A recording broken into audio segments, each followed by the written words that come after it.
Las tres fueron encontradas atadas de manos y pies, sin vestimenta, de la cintura para abajo.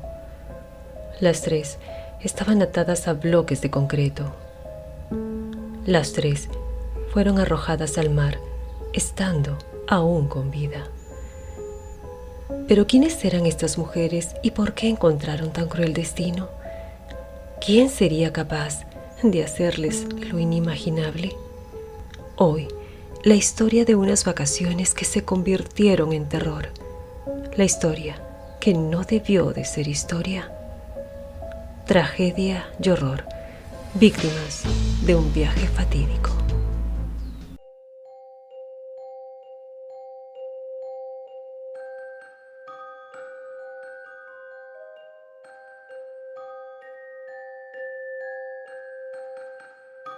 Historias que no debieron ser historias.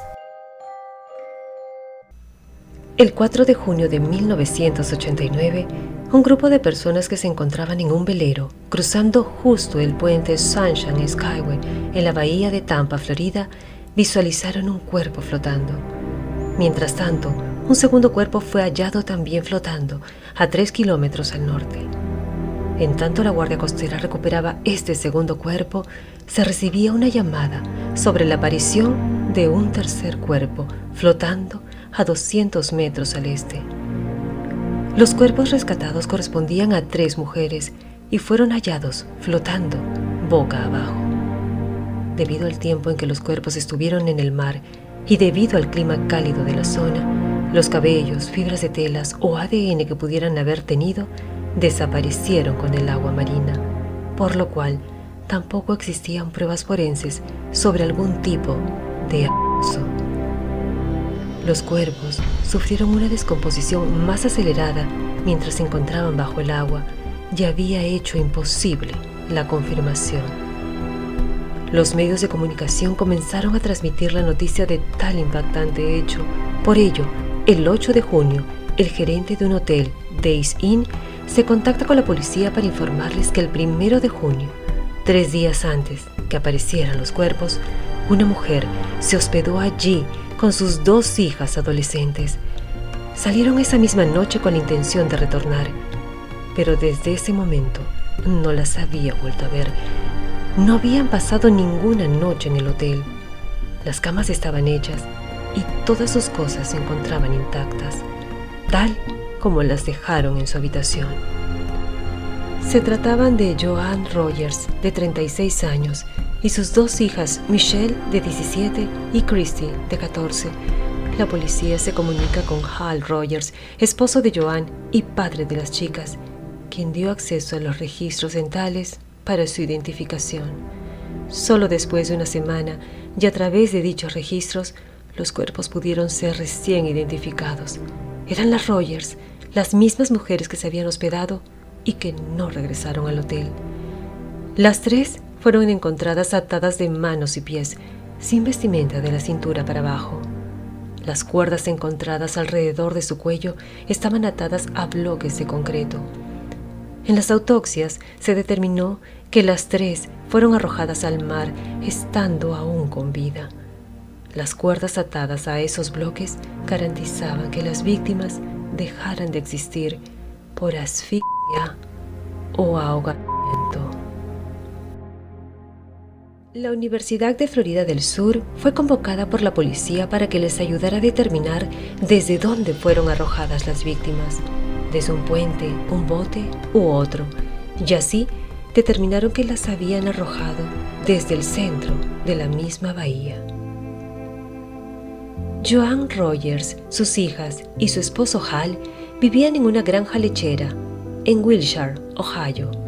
En la granja, toda la familia trabajaba muy duro y de hecho, en ese momento, la familia también estaba atravesando por circunstancias muy difíciles. Michelle, la hija mayor, había sufrido abuso por parte de su tío paterno. No quiso continuar con la denuncia, pero por supuesto, toda la familia se encontraba muy afectada. Este tema, unido a que las chicas jamás habían tenido unas vacaciones, hizo que Hal decidiera enviar a su querida familia a disfrutar de unos días de relajo, mientras que él se quedaba en la granja para continuar trabajando. Los ganaderos de esos años no podían darse el lujo de ausentarse ni siquiera por unos cuantos días. Alguien tenía que encargarse del negocio, decían. Fue justo el 26 de mayo de 1989 cuando Joan Rogers, junto a sus 2 únicas hijas, partieron desde su granja lechera rumbo a sus anheladas vacaciones en Florida. Estaban muy emocionadas, pues era la primera vez que viajaban fuera de su estado natal, Ohio. Un beso de despedida de Hal a su familia y un "nos vemos pronto" marcó la despedida para siempre. Se sabe que pasaron la noche en Georgia mientras se dirigían a Florida. Visitaron el zoológico de Jacksonville, Disney World y Epcot Center, y en una última comunicación con su esposo y a través de una tarjeta postal, describieron que habían viajado en un barco con un fondo de cristal. La policía empieza la investigación, teniendo a Hal como primer sospechoso, y se encuentran con que la coartada de Hal era sólida. La policía encontró numerosos testigos que la confirmaron. Hal no cocinaba para él solo, por lo que durante esos días salió a comer a un restaurante y allí muchos conocidos lo vieron, saludaron y hasta conversaron con él. El automóvil de Joan Rogers fue encontrado finalmente en el estacionamiento público del muelle, exactamente a 1,5 kilómetros del hotel donde se hospedaban y a una distancia de 40 kilómetros de donde se pudieron rescatar sus cuerpos. Entre las cosas interesantes que la policía encontró en el vehículo fueron 2 anotaciones. Una anotación en el mapa que llevaban las Rogers que presentaba el nombre del hotel y el nombre del muelle, Carney Campbell Causeway. La segunda anotación se encontraba en un papel membretado del hotel y presentaba indicaciones de cómo llegar a dicho muelle. Las letras de ambas anotaciones eran diferentes, por lo que fueron enviadas a un analista forense de documentos para determinar si correspondían a algunas de las víctimas. La especialista pudo identificar que la segunda anotación que se encontraba en el papel del hotel correspondía a Joan Rogers, una de las víctimas. Sin embargo, la primera anotación que presentaba la dirección del hotel donde se hospedaban no correspondía a ninguna de las Rogers. Entonces, ¿a quién correspondía? Es cierto que todas las personas escribimos de una manera muy particular y única, pero esta tenía unas características bastante especiales que la hacían traspasar los límites de la rareza. Por ejemplo, la letra T estaba escrita en mayúscula, a pesar que se encontraba en la parte central de la palabra. La letra Y estaba escrita 4 veces y nunca era igual. Las 4 estaban escritas de forma distinta, lo que lo hacía más que inusual.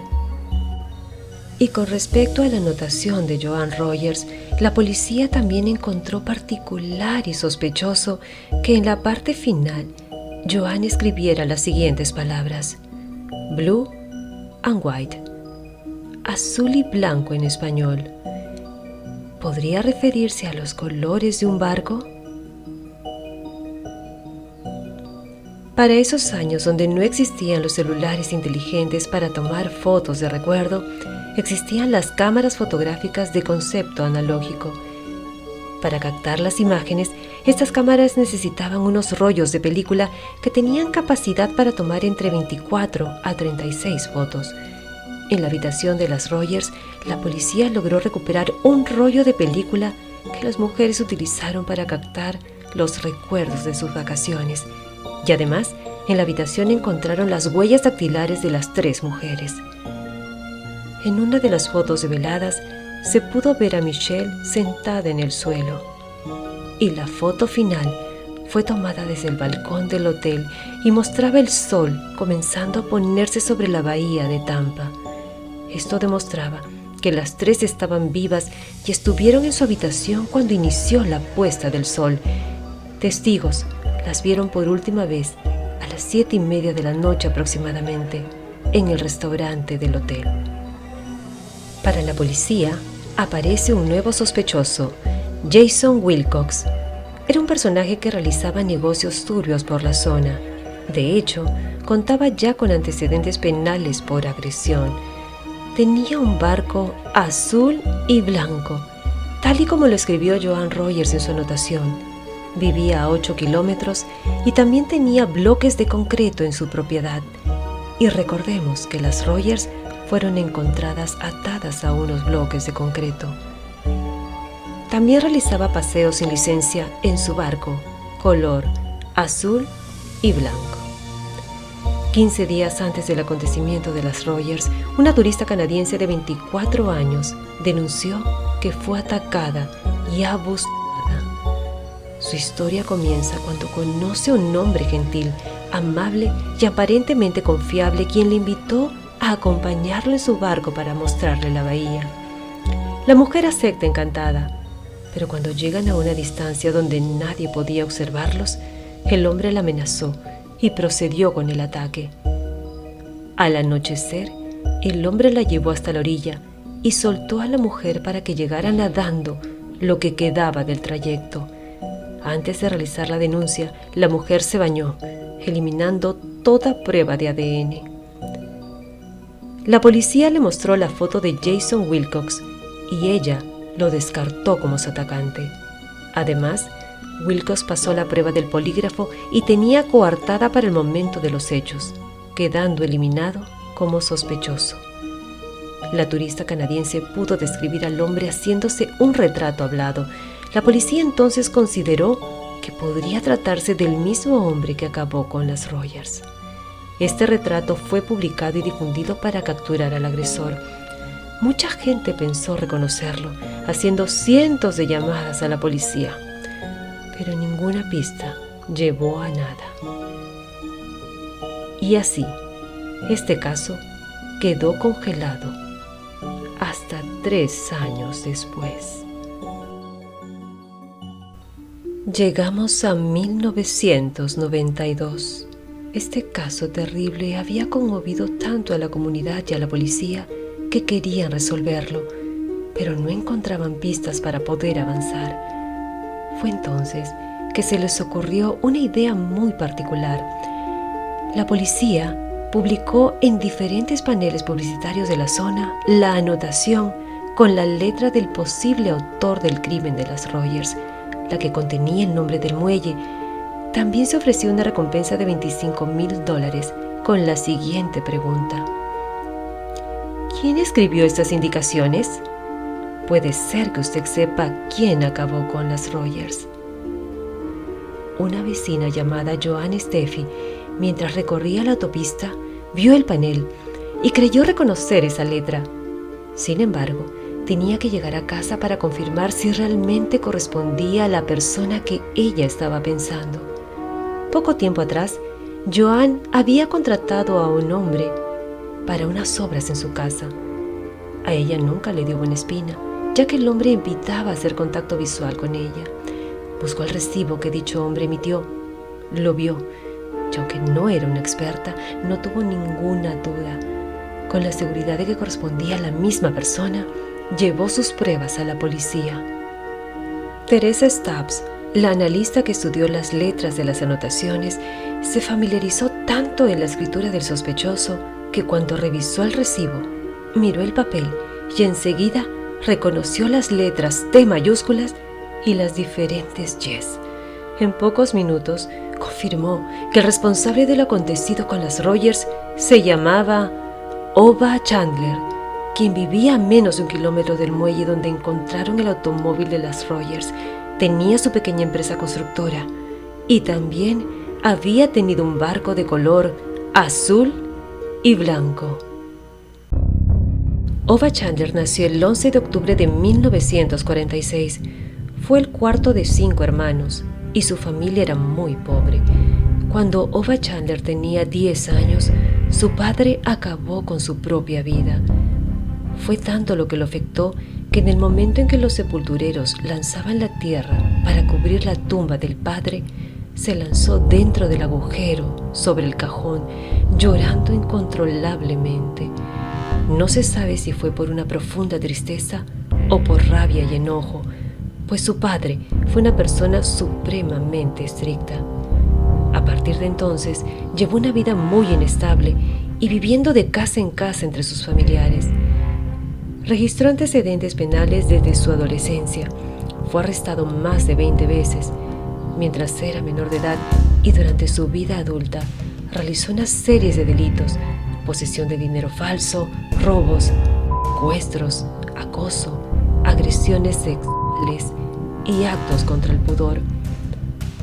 En su juventud consumió sustancias prohibidas y no duraba mucho en los trabajos. Para el momento de los hechos, Ova Chandler tenía 43 años.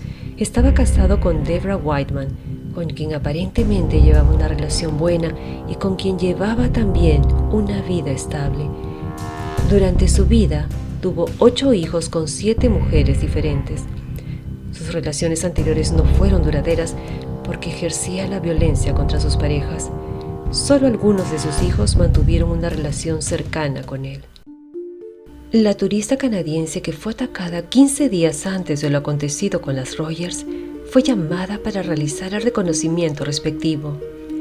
Ella lo reconoció plenamente entre varias fotografías de criminales y en una rueda de reconocimiento lo identificó como el carismático dueño del barco azul y blanco que finalmente se convirtió en su agresor.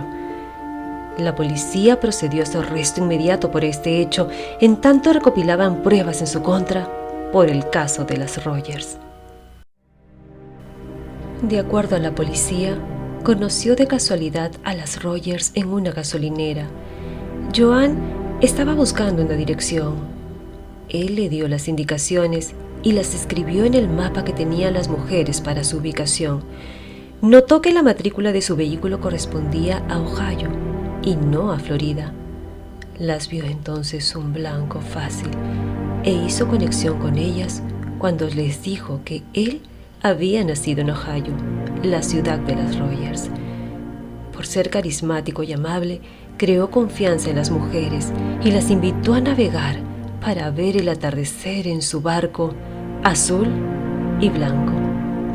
Joan escribió las instrucciones para llegar, al igual que el color de la nave.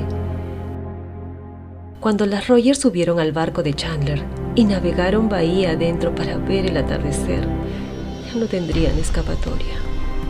Ninguna de ellas sabía nadar, por lo que cuando Chandler las atacó, saltar al mar no era opción.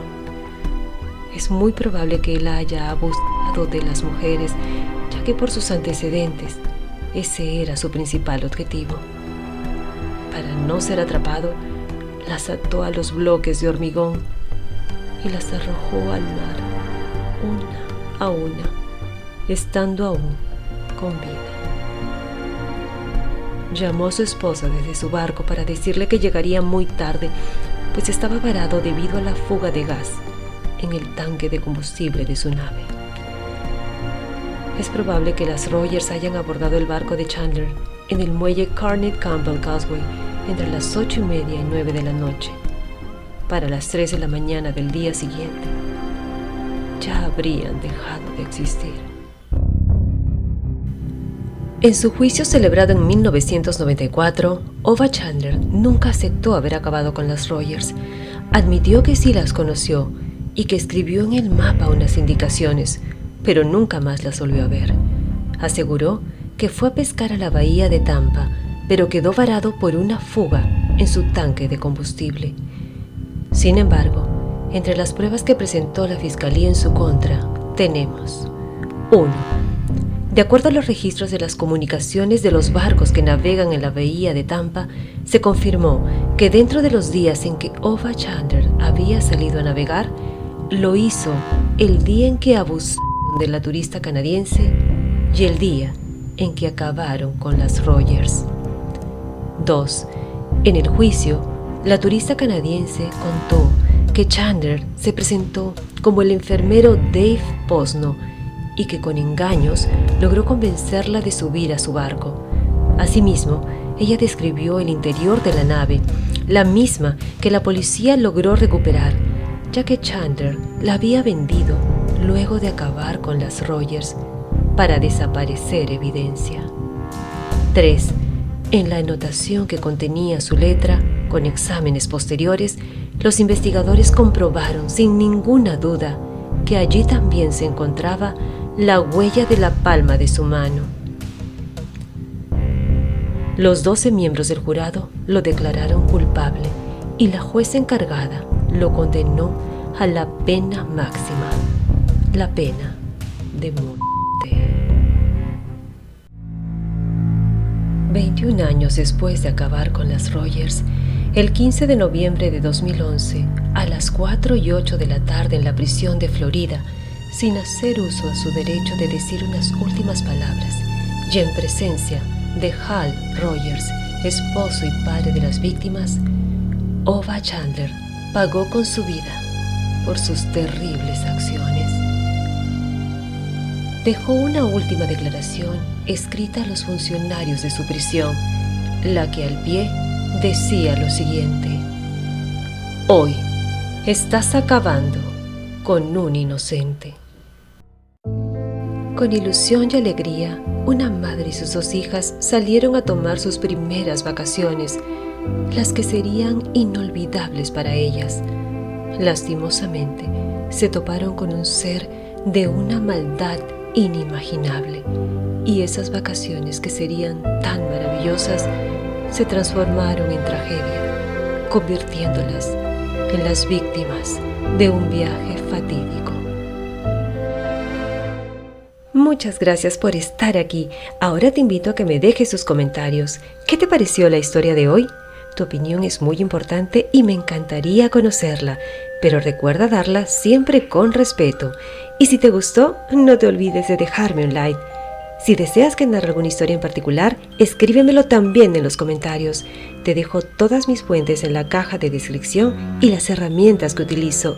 Te espero entonces con un próximo video, aquí con Nimia y esas historias que no debieron ser historias.